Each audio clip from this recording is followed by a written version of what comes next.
E aí, pessoal, tudo tranquilo? Vamos nessa?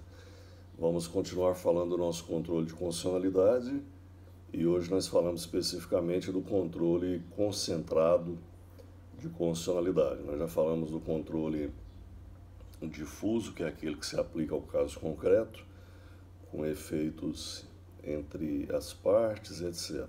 Ok? Feito por qualquer juiz ou tribunal. Agora nós caminhamos para o controle concentrado, né? É uma espécie de controle posterior, porque é feito após a lei ou a norma estar em vigor, tal qual o difuso. É jurisdicional, porque é feito pelo Poder Judiciário. Só que no controle difuso, poderia ser feito perante qualquer juiz ou tribunal e deveria ter um caso concreto. Aqui é exatamente o contrário. Ele é concentrado porque ele é feito perante o Supremo Tribunal Federal. Tá? Ele é concentrado no Supremo Tribunal Federal, vocês vão encontrar isso lá no artigo 102 da Constituição. Então, o único órgão que vai fazer esse controle concentrado de constitucionalidade por ofensa ou desrespeito à Constituição da República é o Supremo Tribunal Federal. Daí a expressão controle concentrado, porque é concentrado desde o nascimento dentro do Supremo Tribunal Federal, ok? Então veja, aqui esse controle de constitucionalidade concentrado, nós também costumamos chamá-lo de controle de constitucionalidade abstrato, porque se lá no difuso deveria haver uma lide, um caso concreto em que duas partes estão se debatendo e incidentalmente uma alega a inconstitucionalidade, aqui, ao contrário, não há caso concreto. É a lei em abstrato. Tá? Um dos legitimados vai descobrir ou entender que há uma inconstitucionalidade na lei ou no ato normativo e vai alegar esta inconstitucionalidade perante o Supremo Tribunal Federal. Então não há aqui caso concreto, é apenas a lei em abstrato. Tá? Eu detecto que há a possibilidade de inconstitucionalidade ou de ofensa a um preceito constitucional e vou pedir que o Supremo Tribunal Federal se declare sobre isso, uma vez que ele é o guardião da Constituição. Então eu digo, guardião da Constituição, eu estou aqui diante de algo que eu entendo que é ofensa à Constituição. O que você me diz? Declare-se sobre isso, para que nós possamos ter clareza e para que nós possamos ter segurança jurídica. Então, o que essas ações do controle concentrado vão buscar, especificamente, é garantir a segurança jurídica, para que não tenha dúvidas sobre a legitimidade de uma lei, de uma norma, para que não paire dúvidas sobre a sua constitucionalidade. Então, eu vou partir aqui já do princípio, ao propor esse controle de constitucionalidade concentrado, que há dúvida. Há uma dúvida quanto à constitucionalidade ou inconstitucionalidade de uma norma. E havendo dúvida sobre isso, eu vou pedir que o guardião da Constituição, a nossa Corte Maior, a nossa Corte Suprema, se manifeste a esse respeito, para que, a partir da sua decisão, a gente possa ter segurança jurídica. Não haverá mais dúvida. Eu não vou trabalhar mais um tribunal de um estado decide de um jeito, de outro estado decide de outro jeito, um juiz entende que é constitucional, o outro entende que é inconstitucional. Não pode haver essa briga, não pode ocorrer esta insegurança. Eu preciso trabalhar com as normas constitucionais como um todo, com extrema segurança jurídica, tendo certeza de que aquilo é válido ou inválido. E quem vai dizer isso para nós, se é constitucional ou inconstitucional, portanto válido ou inválido dentro do ordenamento jurídico brasileiro, é o Supremo Tribunal Federal. Bom, agora nós sabemos que o Poder Judiciário, ele não age espontaneamente, ele precisa ser provocado. É possível que vocês já tenham até estudado isso em outros ramos do direito civil, direito penal, que vocês já estão estudando. O Poder Judiciário, ele age por provocação, ou seja, ele não sai na rua caçando o que é constitucional, o que é inconstitucional. Ele não sai na rua procurando o que é crime e o que não é crime. Então a gente deve procurar, a gente deve bater a porta do Poder Judiciário e entregar-lhe o problema, dizer, olha, nós temos aqui uma lei que nós entendemos que um de seus artigos ou alíneas é inconstitucional, ou a lei toda é inconstitucional, e queremos que você se manifeste sobre isso, Poder Judiciário. Aqui no caso, o Congresso Nacional, o Supremo Tribunal Federal. Então fica essa dica. O Poder Judiciário, ele age por provocação. Você tem interesse, você leva o problema ao Judiciário, certo? Aqui, no controle de constitucionalidade concentrado, o que interessa para nós é saber que, para provocar o Supremo Tribunal Federal, para provocar o Poder Judiciário, para levar o problema ao Poder Judiciário, nós temos ações específicas. Isso não é feito de qualquer jeito, nem por qualquer pessoa. Não é qualquer pessoa que vai bater a porta do Supremo Tribunal Federal para um controle de constitucionalidade, e nem por meio de qualquer ação, de qualquer recurso, certo? Existem legitimados especiais, legitimados universais, ou seja, existem pessoas legitimadas, pessoas jurídicas, para bater a porta do Supremo Tribunal Federal. Somente essas pessoas poderão provocar a justiça no controle concentrado. E essas pessoas o farão, ou seja, provocarão o Poder Judiciário para promover o controle de constitucionalidade concentrado por meio de algumas ações específicas. E pelo fato desse controle ser promovido por essas ações específicas, o controle de constitucionalidade concentrado também poderá ser chamado de controle por meio de ações. Se lá no controle difuso ele era um controle incidental, em sede de defesa e etc., porque já havia um processo em andamento e incidentalmente no meio do processo alguém alegava inconstitucionalidade. Aqui não. Aqui o objeto principal já é o questionamento sobre esta inconstitucionalidade. Tá? E essa ação, ela não vai chegar no Supremo Tribunal Federal por meio de recursos, de primeira, de segunda instâncias, etc. Aqui, a ação vai nascer dentro do Supremo Tribunal Federal. Tá? Nós já vimos aí no artigo 102, deixa eu conferir aqui, eu estou com a Constituição aberta, sim. Compete ao Supremo Tribunal Federal, principalmente a guarda da Constituição, cabendo-lhe processar e julgar originalmente. Ou seja, essas ações do controle concentrado, elas já vão nascer dentro do Supremo Tribunal Federal. Ok? Ela não vai percorrer aquele caminho de entrar na justiça comum aí na sua cidade, chegar ao TJ, chegar ao STJ para depois eventualmente ir ao Supremo. Isso é controle difuso. Aqui no controle concentrado, a ação já vai ser protocolada inicialmente no Supremo Tribunal Federal. Ela nasce, é analisada, processada e julgada dentro do Supremo Tribunal Federal. E daí, isso já traz para nós uma questão muito importante. Veja, no controle difuso, no processo normal, nos processos normais da nossa vida como operadores do direito, se você vai perdendo ou vai tendo questionamentos a ser feito ao longo da ação, teve problema, teve uma decisão aqui na primeira instância, você recorre para a segunda instância, teve problema, você recorre ao STJ e, eventualmente, se foi ofensa à Constituição, você, por recurso extraordinário, vai ao Supremo Tribunal Federal, porque é a última instância recursal, é aonde se julga o último recurso. Bom, agora imagine que a ação já nasceu dentro do Supremo. Isso quer dizer, pessoal, que das decisões do Supremo no controle de constitucionalidade não há possibilidade de recurso. Uma vez tomada a decisão pelo Supremo, você vai recorrer para onde? Só se for para o céu. Porque aqui, dentro do ordenamento jurídico brasileiro, o Supremo é a Corte Maior, é a última instância, por assim dizer. Então, marque bem isso, das decisões do Supremo Tribunal Federal no controle concentrado de constitucionalidade, não cabe recurso. Decidiu, está decidido, tá? Exceto os embargos de declaração, que é espécie de recurso mais simples, em que você apenas questiona a clareza da decisão, ou algum ponto que ficou obscuro, que não ficou devidamente explicado, tá?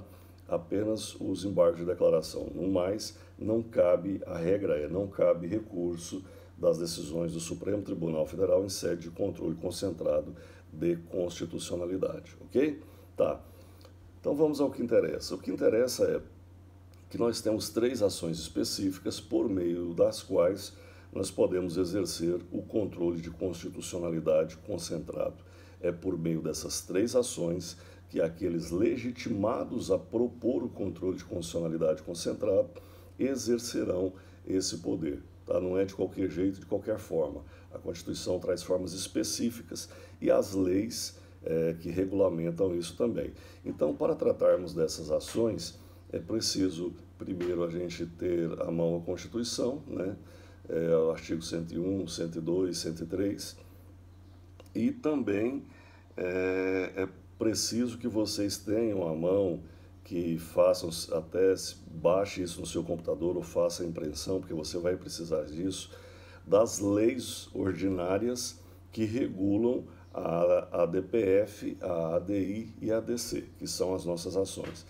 Então eu peço que se atentem para as leis 9.882, repito, 9.882, que trata da ADPF, e 9.868, que trata da ADI e da ADC conjuntamente. Então nós temos uma lei que trata da ADPF e outra que trata da ADI e a ADC. E aí eu já entro então as ações típicas do controle concentrado, que nós usaremos para o controle concentrado, é exatamente a ADI, a ADC e a ADPF. Professor, o que é ADI, ADC e ADPF? A ADI é a ação direta de inconstitucionalidade. Então eu vou estar pedindo ao Supremo que declare a inconstitucionalidade de uma lei ou ato normativo qualquer. A ADC é exatamente o contrário, é a ação declaratória de constitucionalidade. Aqui vai estar havendo a controvérsia, uma controvérsia jurídica importante. Um Tribunal de Justiça de um Estado vai estar dizendo que uma lei é federal, do outro que uma lei é constitucional, do outro Estado vai estar dizendo que ela é inconstitucional, e diante desse choque, dessa controvérsia jurisdicional relevante, eu vou pedir ao Supremo que declare a constitucionalidade da lei. Aí eu estarei diante de uma ação direta de constitucionalidade. E a DPF é a arguição de descumprimento de preceito fundamental. Veja, arguir, questionar, a arguição de descumprimento de preceito fundamental. Aqui eu vou estar entendendo que uma lei, um ato normativo, ou o ato de alguma administração pública por aí, está descumprindo um preceito fundamental. E se está havendo descumprimento de um preceito fundamental, constitucional, eu vou procurar o guardião da Constituição, que outro não é senão o Supremo Tribunal Federal, para que ele se manifeste e faça cessar esse descumprimento, para que se volte à normalidade. Então eu tenho, para o controle concentrado de constitucionalidade, a existência de 3 ações: a ação direta de inconstitucionalidade, ADI, a ação declaratória de constitucionalidade, a ADC, e a arguição de descumprimento de preceito fundamental, a ADPF. Além de estar citado aí na Constituição, essas ações têm a sua regulamentação no campo infraconstitucional, estabelecidos pelas leis 9.882 e 9.868, que vão tratar da ADPF, da ADI e da ADC. Tenham essas leis, dê uma lida, elas serão importantes inclusive para você no momento de realização da sua prova, tá bom? Se cuide com isso. Tá, então eu sei que existem 3 ações, que esse controle é feito perante o Supremo Tribunal Federal, então eu já sei o foro específico. O foro específico para o controle de constitucionalidade por meio de ações é o STF. As ações são a ADI, a ADC e a DPF, mas eu disse que não é qualquer um que pode manejar essas ações, que existem pessoas jurídicas legitimadas. São os legitimados a propor as ações, os legitimados a, perante o Supremo Tribunal Federal, promover esse controle concentrado de constitucionalidade. Quem são essas pessoas, professor? Onde eu posso encontrar isso? Olha, o artigo 103 da Constituição, vamos comigo? Busca lá no artigo 103 da Constituição. O artigo 103 vai dizer assim, ó, podem propor a ação direta de inconstitucionalidade e a ação declaratória de constitucionalidade, ou seja, a ADI, a ADC e a DPF, e depois a gente vê que quem pode propor a ADI, a ADC e a DPF também pode a ADI e a ADC também pode propor a DPF. Então, aí, apesar do caput do artigo estar se referindo apenas à ADI e à ADC, entendam que esses legitimados também se aplicam ao caso da ADPF, tá? Então, vamos ver. Quem pode propor essas ações? 1. O presidente da República. Eu estou vendo aqui na Constituição, você vai vendo na sua. 2. A mesa do Senado Federal. 3. A mesa da Câmara dos Deputados, a mesa diretora, né? 4. A mesa diretora das Assembleias Legislativas ou da Câmara Legislativa do Distrito Federal. 5. O governador de Estado ou do Distrito Federal. 6. O Procurador-Geral da República, nosso querido Aras. 7. O Conselho Federal da Ordem dos Advogados do Brasil. Veja a importância da OAB nisso, hein? 8. Partido político com representação no Congresso Nacional. E 9. Confederação sindical ou entidade de classe de âmbito nacional. Olha só, vamos falar um pouquinho sobre cada um desses legitimados. Nós temos aí, então, 9 legitimados a propor uma dessas ações. Podem ser autores dessas ações. Eles têm capacidade ativa para propor essas ações. Veja a importância, não é qualquer um.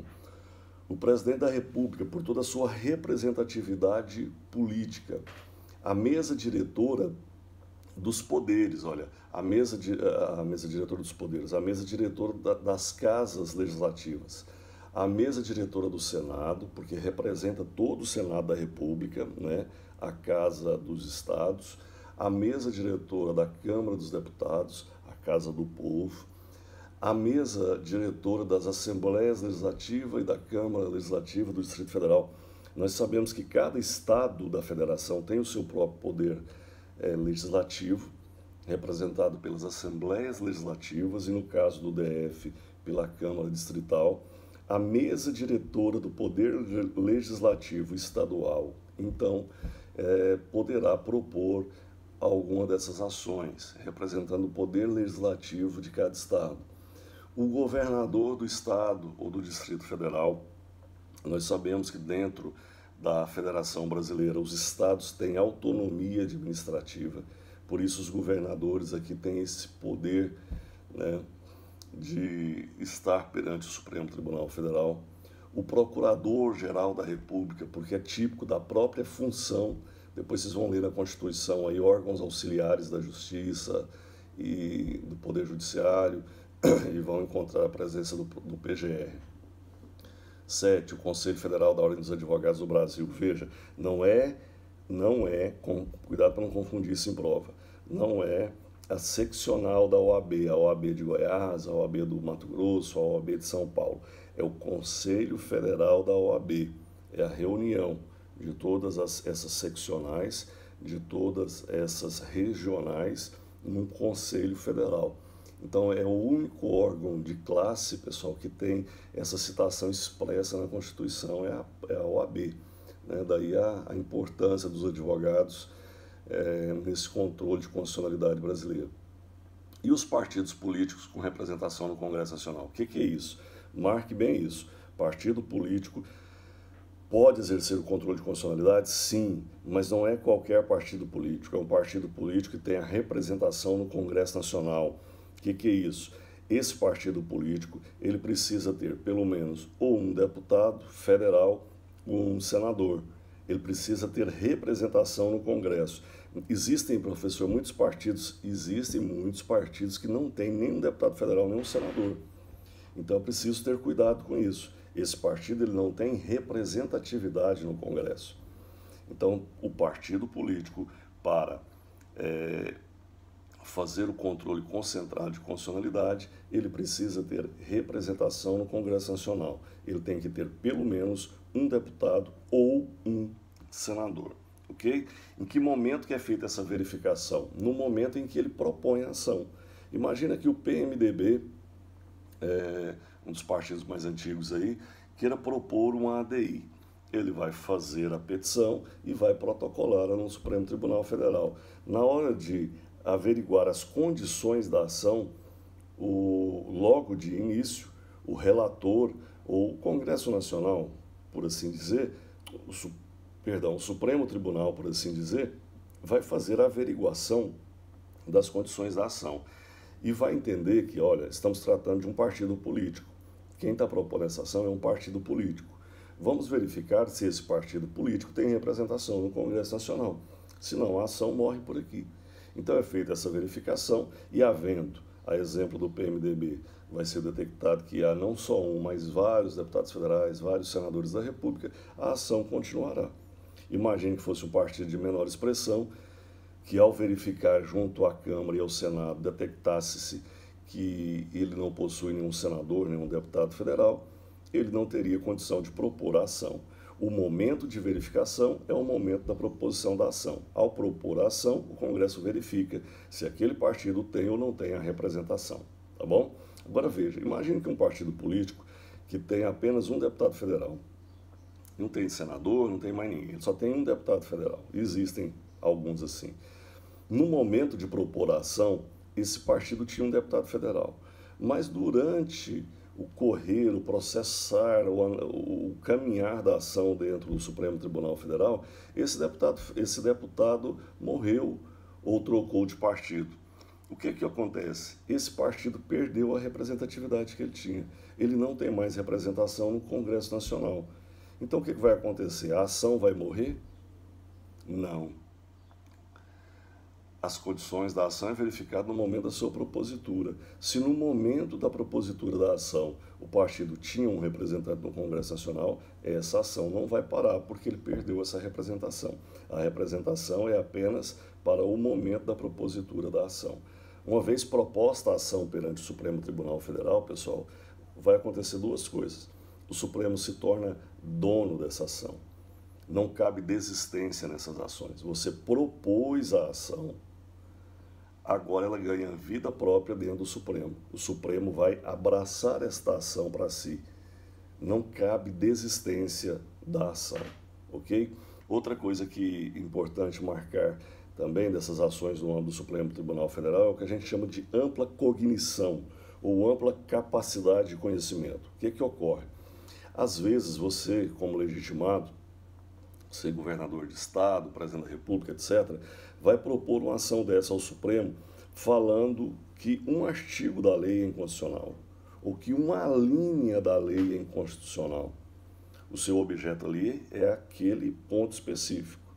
Só que pela ampla cognição, que é a capacidade de conhecer no todo, uma vez proposta a inconstitucionalidade de uma parte de uma lei, o Supremo irá analisar a lei como um todo. É um ato normativo qualquer, o Supremo vai analisá-lo como um todo. Então pode ocorrer que aquele ponto que você entendeu que era inconstitucional e questionou, aquele ponto talvez não será reconhecido pelo Supremo como inconstitucional. Mas pelo princípio da ampla cognição, o Congresso vai analisar a lei como um todo e pode descobrir que outros pontos dela, para os quais você sequer apontou o dedo, são inconstitucionais e irão declará-los assim. Ou são constitucionais e terão a sua eficácia confirmada, ok? Esse é o princípio da ampla cognição. Bom, desses legitimados, no artigo 103, a propor estas ações, nós temos uma diferença interessante entre eles. Alguns deles nós chamamos de legitimados universais e outros de legitimados especiais. O que isso quer dizer? Esses legitimados especiais, para propor uma ação, eles precisam comprovar um ponto específico, que nós chamamos de pertinência temática. O que é isso? Esses legitimados especiais, eles precisam comprovar, no ato da propositura da ação perante o Supremo Tribunal Federal, que aquela lei, aquele ato normativo qualquer que eles estão atacando, tem a ver com a entidade ou com o ente federativo que eles representam. Que essa ação, que eu estou apontando o dedo para ela, aliás, que essa lei que eu estou apontando o dedo para ela, dizendo que ela é inconstitucional, o que ela tem a ver comigo? O que ela tem a ver com o Estado que eu represento? O que ela tem a ver com a entidade sindical que eu represento? Tá? Imagine que eu sou da Associação dos Metalúrgicos e tem uma lei que prejudica os seringueiros, lá no Acre, aqui em Goiás já também, né? Muito. Bom, o que essa lei que prejudica lá os seringueiros tem a ver comigo, que sou presidente dos sindicatos metalúrgicos? Não tem nada, não tem pertinência, não tem a ver comigo. O que uma lei do estado de Santa Catarina, que prejudica o estado do Paraná, tem a ver com o estado de Goiás? Se não tem pertinência com o estado de Goiás, eu, como governador de Goiás, não tenho legitimidade para seguir com esta ação. Então, nós precisamos comprovar o que esta lei, o que este ato normativo tem a ver com o Estado ou a entidade que eu represento. Isso se chama pertinência temática. Eu vou dizer para o Supremo que este tema, tratado por determinada lei, de determinado Estado, de determinado órgão sindical, pode prejudicar a minha categoria, o meu Estado, o lugar que eu represento. Isso se chama pertinência temática. É o que tem a ver comigo. Tá? Então, veja, nós temos que o governador do Estado, a mesa da Assembleia Legislativa ou da Câmara Legislativa do Distrito Federal e a Confederação Sindical ou a entidade de classe são legitimados especiais. Esses legitimados especiais, para propor uma ação de controle de constitucionalidade no Supremo Tribunal Federal, precisam, como condição da ação, comprovar a pertinência temática, provar que aquele tema em debate aflige, atinge, prejudica o seu Estado ou a entidade que você representa, ou os associados, os sindicalizados. Fechado nisso? Então nós temos, dentro desses 9, 3. Quais são? Os governadores, as mesas dos poderes legislativos locais, na Assembleia Legislativa, e as entidades de classe ou sindicato, ao propor uma ação no Supremo, elas precisam comprovar a pertinência temática. Os demais legitimados, nós chamamos de legitimados universais, porque eles podem atuar em qualquer ação, em qualquer modalidade de controle, eu não poderia dizer, eles poderão atuar no controle concentrado de constitucionalidade sem necessariamente ter que provar pertinência temática, porque eles têm alcance nacional. Veja, o presidente da República não precisa comprovar, ele já tem legitimidade pelos milhões de brasileiros que o elegeu. A mesa do Senado e a mesa da Câmara já tem legitimidade porque é o poder legislativo nacional, de abrangência nacional. O Procurador-Geral da República também, ele é o Procurador-Geral de toda esta República. Os partidos políticos com representação lá no Congresso, o Conselho Federal da OAB, ou seja, esses têm legitimidade inquestionável. Eles não precisam provar pertinência temática. Então, dividam bem isso. Quais são os legitimados universais, aqueles que não precisam comprovar pertinência temática para estar em juízo no Supremo, e quais são os legitimados especiais, aqueles que precisam provar a pertinência temática, tá bom? Alguns desses legitimados, essa eu vou deixar para vocês analisarem em casa. Alguns desses legitimados, tanto universais quanto especiais, para estar em juízo, a gente sabe que para estar em juízo a gente precisa ter capacidade postulatória. Quem não tem capacidade postulatória precisa fazer-se representar por um advogado, certo? Quem não tem capacidade postulatória para estar em juízo precisa fazer-se representar por um advogado. Alguns desses legitimados não possuem capacidade postulatória. Portanto, alguns deles, para ingressar com uma dessas ações, precisam se fazer representar por um advogado. Os outros, por possuírem capacidade postulatória, poderão estar perante o Supremo Tribunal Federal sem necessariamente se fazer representar por um advogado. Fechado nisso? Então guarde isso com vocês, porque será muito importante para nós. Eu quero saber qual desses legitimados ou quais desses legitimados possui capacidade postulatória. Vou perguntar sobre isso na prova, então teminha para você pesquisar em casa aí. Fechado nisso, pessoal? Então nós já sabemos que o controle concentrado é feito em abstrato, ou seja, não tem lide, não tem caso concreto. Eu sei onde ele é feito, de forma concentrada perante o Supremo Tribunal Federal. Eu sei que ele é feito por meio de ações. Sei que essas ações são a ADI, a ADC e a ADPF. E sei que os legitimados a propor essas ações são aqueles que constam do artigo 103, 9 legitimados do artigo 103, tá bom? Que esses legitimados classificam-se entre legitimados universais e legitimados especiais. Os universais não precisam comprovar pertinência temática, que é a relação que eu tenho com o tema. Os legitimados especiais precisam comprovar a pertinência temática. Eu vi que alguns deles possuem capacidade postulatória, ele não precisa de advogado para estar em juízo, que outros precisam de advogado por não possuir capacidade postulatória. Então a gente já avançou um pouco. Agora para frente, o que eu preciso saber são as características da ADI, da ADC e da ADPF, que faz parte daquele trabalho que vocês estão fazendo e que vão cair na nossa prova. Então eu vou gravar um outro vídeo, uma outra aula, tratando de ação por ação. No mesmo vídeo, evidentemente, eu vou tratar da ADI genérica, por omissão ou interventiva. E vou tratar também da ADC e da ADPF. Eu vou enviar esse outro vídeo para vocês, tanto no Moodle quanto aqui no grupo de WhatsApp. Esse vídeo que eu estarei enviando para vocês é apenas complementação ao trabalho que vocês estão fazendo. Então vocês já vão fazer o trabalho, já vão ter a parte escrita, não é? Não é isso que nós combinamos? Vocês estão fazendo um trabalho sobre a ADI, ADC e ADPF. Então eu vou dar esta aula como se fosse a explicação total desse tema.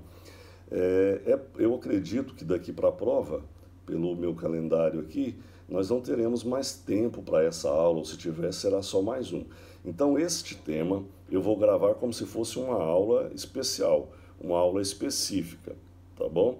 Em que nela a gente trata com profundidade de cada uma dessas ações. Então eu devo enviar isso ao longo da semana, um vídeo de mais ou menos 30 minutos, 10 minutos para cada ação dessa, para que vocês estudem em casa, para que vocês vejam no trabalho, quando estiver descansando, para que você tenha isso como um conteúdo a mais, um bônus a mais da aula, né? Na verdade, se a gente estivesse tendo a aula presencial, é um assunto que a gente poderia tratar com maior amplitude dentro da sala de aula, porque vão surgindo as dúvidas, vocês vão me procurando em tempo real e eu vou respondendo.